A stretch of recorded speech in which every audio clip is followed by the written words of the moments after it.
microgénèse et la macrogénèse. La microgénèse qui relate la façon dont les premières particules élémentaires se sont créées. D'abord à travers un nuage de photons, une baisse de température, la création des particules élémentaires. Puis la macrogénèse, où on a les protogalaxies qui se créent à travers une dislocation du gros nuage, et puis à l'intérieur de ces protogalaxies, des protoétoiles qui se créent, des interactions gravitationnelles qui attirent les particules alentour vers ces protogalaxies, un entraînement de cette attirance, de ces interactions gravitationnelles, et puis les étoiles qui s'allument, et puis à l'intérieur des étoiles, la fabrication des atomes lourds, les atomes lourds qui permettent ensuite de créer les planètes. Bonjour à tous, aujourd'hui je vais vous expliquer comment l'univers a été créé.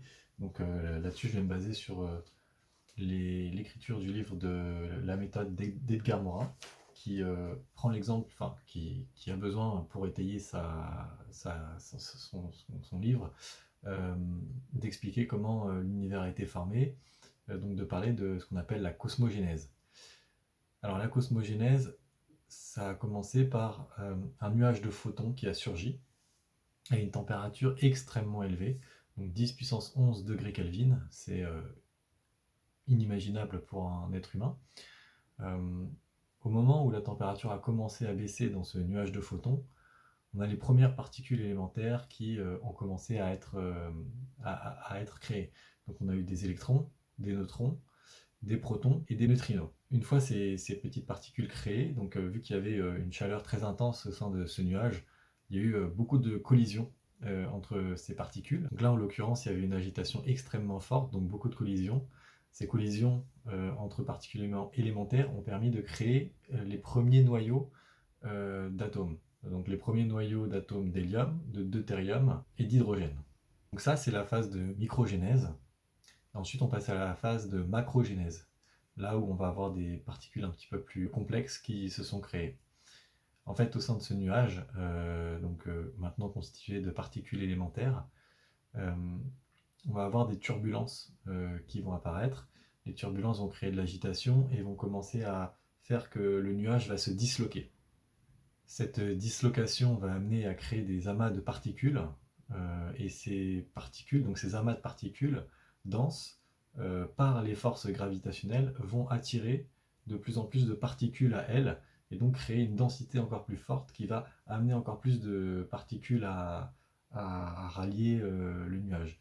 Et donc là, on a le nuage qui s'est disloqué, et à l'intérieur du coup des nouveaux nuages, de nouveau le même processus se passe, c'est qu'il y a de nouveau des inégalités, des turbulences qui se créent au sein du nuage, et des dislocations qui se font.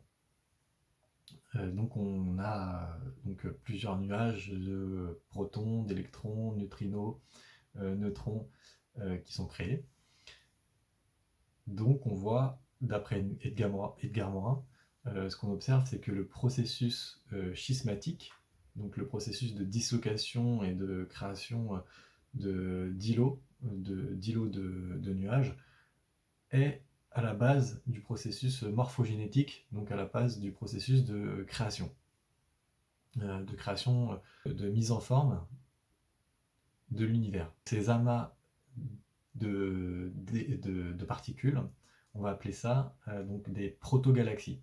Ce sont des galaxies, mais constituées de particules élémentaires.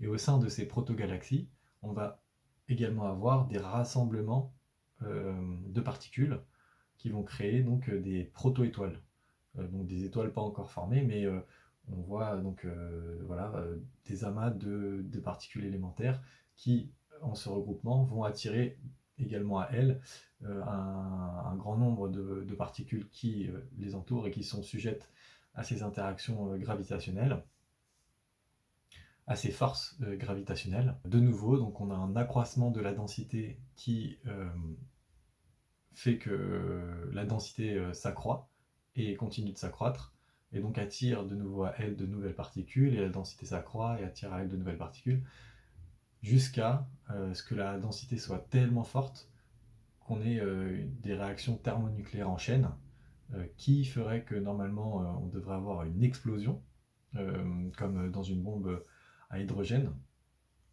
Sauf que du fait des interactions gravitationnelles, on va avoir à la fois cette explosion de l'étoile et les interactions gravitationnelles, donc le fait que des particules soient attirées, ces deux processus-là s'entre-annulent et se conjuguent pour faire que l'étoile se maintienne en vie.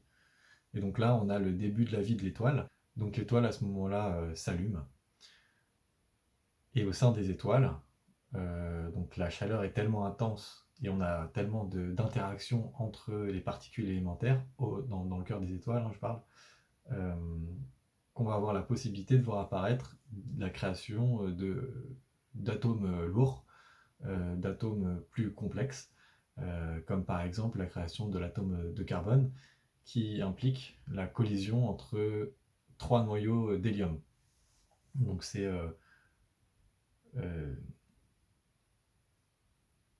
cette collision est extrêmement hautement improbable, mais du fait de l'énormité des interactions et de la chaleur très intense et de la vitesse à laquelle ces interactions, enfin les particules se déplacent, ça rend possible cette création de l'atome de carbone.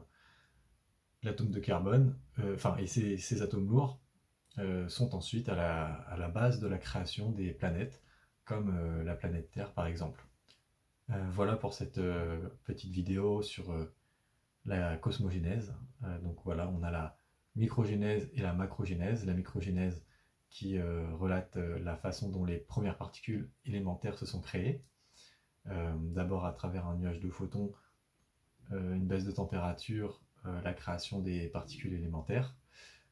Puis la macrogénèse, où on a les protogalaxies qui se créent à travers une dislocation du gros nuage, et puis à l'intérieur de ces protogalaxies, des proto-étoiles qui se créent, des interactions gravitationnelles qui attirent les particules alentour vers ces protogalaxies, un entraînement de cette attirance, de ces interactions gravitationnelles, et puis les étoiles qui s'allument, et puis à l'intérieur des étoiles, la fabrication des atomes lourds, les atomes lourds qui permettent ensuite de créer les planètes.